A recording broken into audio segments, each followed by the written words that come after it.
আর তোমাদের যদি কোনো আলেম থাকে আলেমকে ফোন করাও। তুমি কোরআন হাদিস বুঝো না বাবু, তুমি ফোন করিও না। হ্যাঁ, তুমি কোরআনের আয়াতও বুঝো না, হাদিসও বুঝো না, তুমি ফোন করবে না, তোমাদের আলেম দিয়ে ফোন করাবা। তাহলে কোন গাধাতে বলে যে মাজারে চাইতে যায়? তাহলে মাজারে কি করতে চাই তাহলে? মাজারে জিয়ারত করতে যায়। আন্দাজে কথা বলতে আপনাকে কে বলেছে?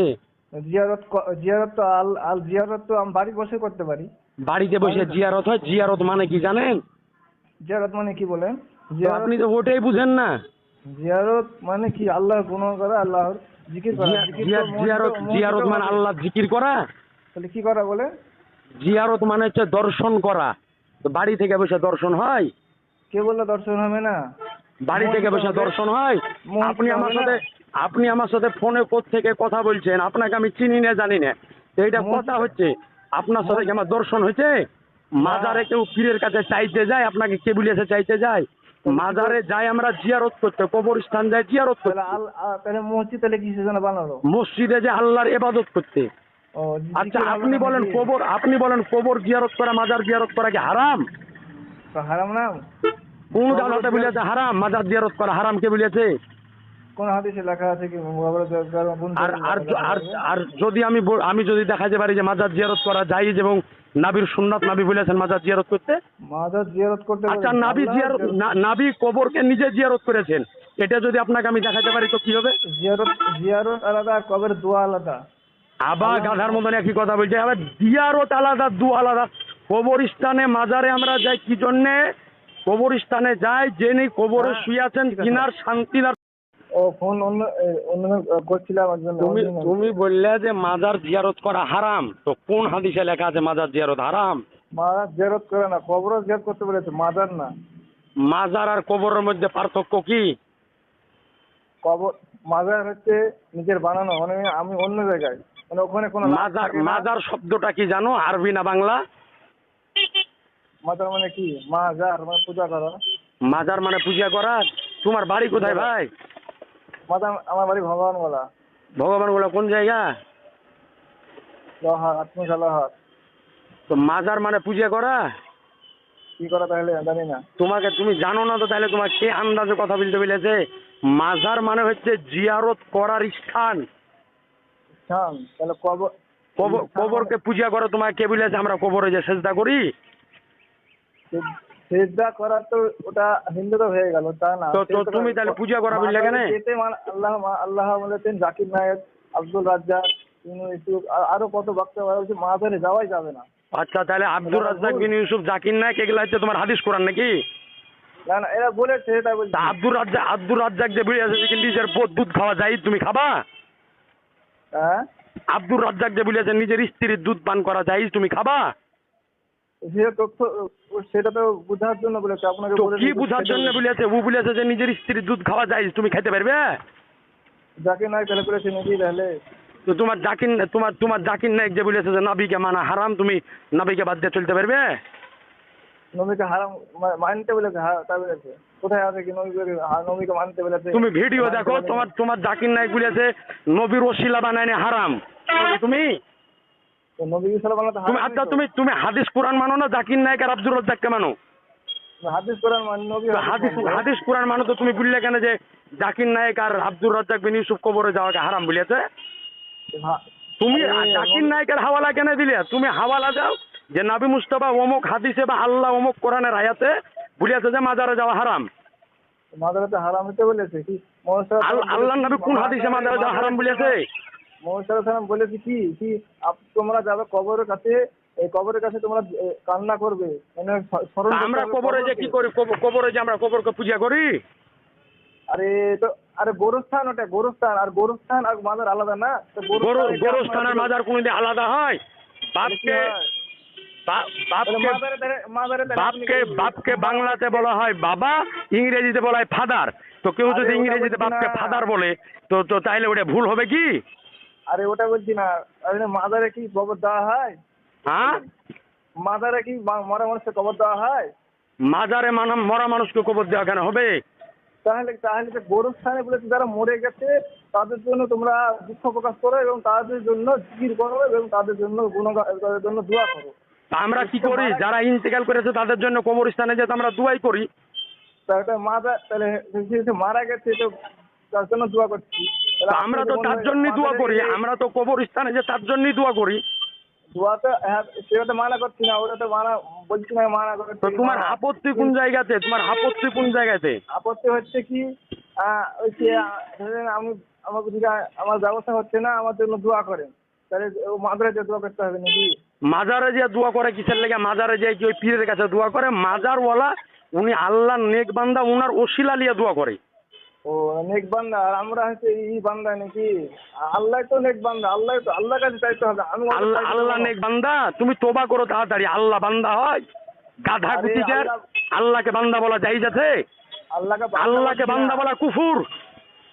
আরে বান্দা কথা বলছি না আমি, আল্লাহ বলছি কি আল্লাহ সবচেয়ে প্রিয়, আল্লাহর কাছে চাইবো। তো আমরা আল্লাহ ছাড়া কার কাছে চাই? পীরের কাছে যে চাই?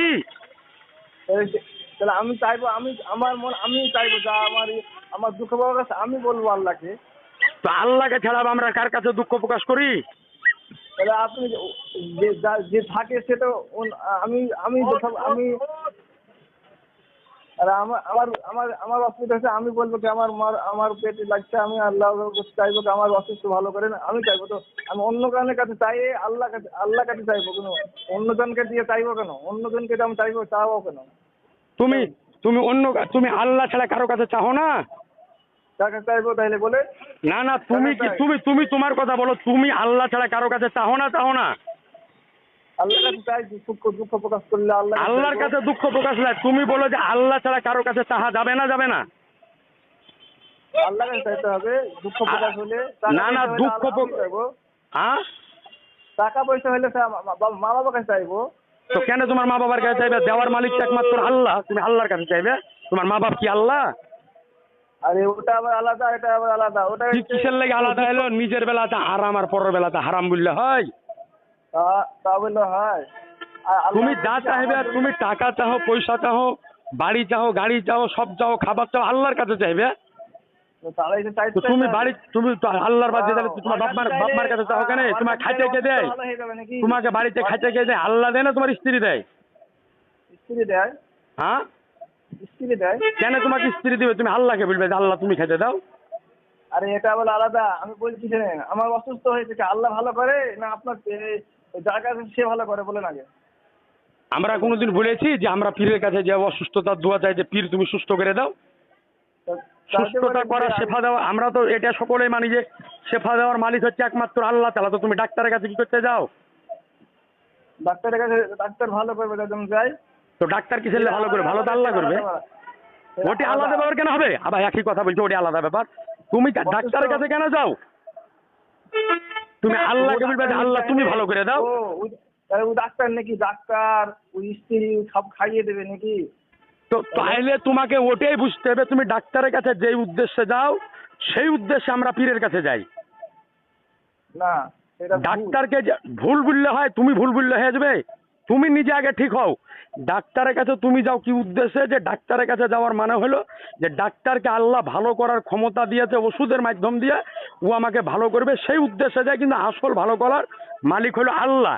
তো আমরাও পীরের দরবারে ওই উদ্দেশ্যে যাই, মাজারে ওই উদ্দেশ্যে যাই। আসল দেনেওয়ালা হচ্ছে আল্লাহ। কিন্তু তিনি নেক বান্দা, তিনার ওসিলা দিয়ে যদি দোয়াটা চাই তা আল্লাহ দোয়াটা কবুল করবে। পীরের কাছে যে কেউ বলে যে পীর বাবা তুমি আমাকে মানুষ করে দাও, আমি দোয়া পেলে কবুল করবে না? হ্যাঁ, আরে দোয়াটা তো তুমি করবে। তোমাকে পীরকে দোয়া করতে বলে, দোয়াটা তো তুমি করবে, কিন্তু তিনার ওসিলা দিয়ে করবে। কিসের ওসিলা করে? আমার দুঃখ। তো তুমি বলো, তুমি ডাক্তার, তুমি ডাক্তারকে বলবো, তুমি ডাক্তারকে বলবো ডাক্তার আমাকে ভালো করে ওষুধ দাও। তাহলে আমি ওটা অসুখের আলাদা আর আল্লাহর কাছে যাওয়ার আলাদা। তো তুমি ডাক্তারের কাছে কিসের লেগে যাও? তুমি বাড়িতে বসে থাকবে, আল্লাহ করবে, আল্লাহ ভালো করে দাও। আরে অসুস্থ ডাক্তার ভালো করবে। আল্লাহ বলে তুমি গাছ তাহলে গাছে তো। তুমি জানো না যে শেফা দেওয়ার মালিক একমাত্র আল্লাহ, অসুখ ভালো করার মালিক আল্লাহ। সবই আল্লাহ। তো সবই আল্লাহ, তো তুমি ডাক্তারের কাছে কি করতে যাও? অসুস্থ, আচ্ছা ওষুধ দিলে ও ভালো হয়ে যাবে যদি আল্লাহ ভালো না করে বলে না। তো তাহলে আমাকে যদি আল্লাহ না দেয় তো পীর আমাকে দিতে পারবে? তোমাকে এই কথা আমি বলেছি? এটা তো বলছেন কি আপনি ওলি কাছে চাই ওলি বলবে কি? তোমাকে কোন পাগল বলেছে যে ওলির কাছে আমরা চাই? আপনি তো বলছেন কি ওলির কাছে আমরা যাবো, যে বলবো কি আমার অসুস্থ হয়েছে দোয়া করো। আবার তুমি পাগলের মতো বকছো। অলিকে কেন বলবো রে ভাই দোয়া করো? আমরা বলি, আমরা নিজেই দোয়া করি, অলির ওসিলা লিয়া দোয়া করি। এই তুমি ওই জাকির নায়েক আব্দুর রাজ্জাকের বক্তব্য শোনা বাদ দেওয়া, তোমার ব্রেন বাদ করে দিয়েছে, তোমাকে তোমার মানে ইমানকে বরবাদ করে দিয়েছে, বুঝতে পেরেছো? তোমার আব্দুর রাজ্জাকে বলেছে যে নবীর মুখ দিয়ে দুর্গন্ধ বাড়াইতো, তুমি মানো? দুর্গন্ধ বাড়াতো না? নাবির মুখ দিয়ে দুর্গন্ধ বাড়াইতো? আরে দুর্গন্ধ বাড়াতে বলেনি, তুমি দুর্গন্ধ বাড়ার জন্য যেটা দাঁতল করতাম সেটা বলেছি। দাতন করার ওই হাদিসটা তুমি পড়েছো না? তুমি খালি ওই তুতা পাখির মতন তোমার ওই শাইকে যেটা বলেছো ওটাই শুনেছো। তুমি হাদিস কোরআন বুঝো কিছু? আমি তো মৌলবীলাকে আদেশ করেন। তো মৌলবি তো তুমি তাহলে আমাকে কেন ফোন করেছো? তোমার যে মৌলবি আছে আব্দুর রাজ্জাককে ফোন করাও। তাহলে তাহলে তাহলে আরবে কেন নয় তাহলে সব জিনিস? আরবে যে সিনেমা হল আছে, তো তুমি সিনেমা হল বানায় না যাইজ বলো? আরবে এখন হয়েছে, আগে তো ছিল না। আগে ছিল না, এখন তো আছে। তো আরবে যে আগে পীরের মাজার ছিল, এখন যে নাই। কই পীরের মাজার কই নিয়েছিল? আজ থেকে 300 বছর আগে আরবে যে পীরের মাজার ছিল, তুমি ইতিহাস জানো? পীরের মাজার যদি না থাকে? তুমি আরবে কত বছর থেকে তুমি আরব যাতায়াত করো? আরবে হ্যাঁ? যত না আচ্ছা আরবে না থাকলো সে নাই কেন, তুরস্কে নাই কেন বলে নাকি? কে বললো তুরস্কে মাজার নাই? তুমি চিনো তুরস্কে পীর নাই? কি আছে বললো? তুমি তুরস্ক গেলছো? তুমি তুরস্ক গেলছো? তুরস্কে আমার ইমাম বুখারীর মাজার আছে, তুমি জানো? ইমাম বুখারীর মাজার আছে, জানো? অস্ট্রেলিয়া আছে মামা, কই ওখানে তো বলছে না আমার মাজার আছে। তুরস্কে আমার তুমি আমার দিয়ে কান দেয়, ইমাম বুখারীর মাজার আছে, তুমি জানো? আপনি ওখানে থাকেন, আমার দাদা থাকে ওখানে। দাদা বলছি কোনো মাজার নেই। কে বললো মাজার নাই? ইমাম বুখারীর মাজার নাই, তুমি জানো? ইরাকে যদি ইমাম বুখারীর মাজার থাকে তো কি হবে? আমি ইরাকের কথা তো বলিনি, তুরস্কের কথা বলেছি। তুরস্ক তোমার দলিল? তা আপনি তো বলছেন কি ওখানে বুখারী আছে। তুমি বলছো যে অমুকে নাই তমুকে নাই। সৌদি আরব কি করলো ওটা তুমি দেখবে না? কোরআন হাদিস কি বললো ওটা দেখবে? কোরআন হাদিস দেখবো কেন? কোরআন হাদিস তো দেখতে হবে, কিন্তু কোরআন হাদিস যদি বলতে পারে সারা বিশ্বে হয়ে যেত, সারা বিশ্বে তাহলে মাজার থাকতো, সারা বিশ্বে সারা বিশ্বে যাই হবে। সারা বিশ্বে যদি মদ খাওয়া জায়েজ হয়, তুমি জায়েজ মনে করবে? জায়েজ আছে নাকি? জায়েজ বলবো, জায়েজ আছে কি? তো তুমি সারা বিশ্ব কেন দেখছো? আল্লাহর নবী বলেছেন কি যে তোমরা সারা বিশ্বকে দেখো? আরে ওটার মদ খাওয়া আলাদা। তুমি আসব বাদ দাও। তুমি অতি সত্তর এইসব লাইন বাদ দিয়া তোবা তিল্লাকের সুন্নিয়াতে দাখিল হয়েও। হ্যাঁ, ওই রাজ্জাক ঠাজ্জাক কোথাকার নায়ক ফায়েকের বক্তব্য শোনা বাদ দিও। আর তোমাদের যদি কোনো আলেম থাকে, আলেমকে ফোন করা হয়। তুমি কোরআন হাদিস বুঝো না বাবু, তুমি ফোন করিও না। হ্যাঁ, তুমি কোরআনের আয়াতও বুঝো না, হাদিসও বুঝো না, তুমি ফোন করবে না। তোমাদের আলেম দিয়ে ফোন করাবা।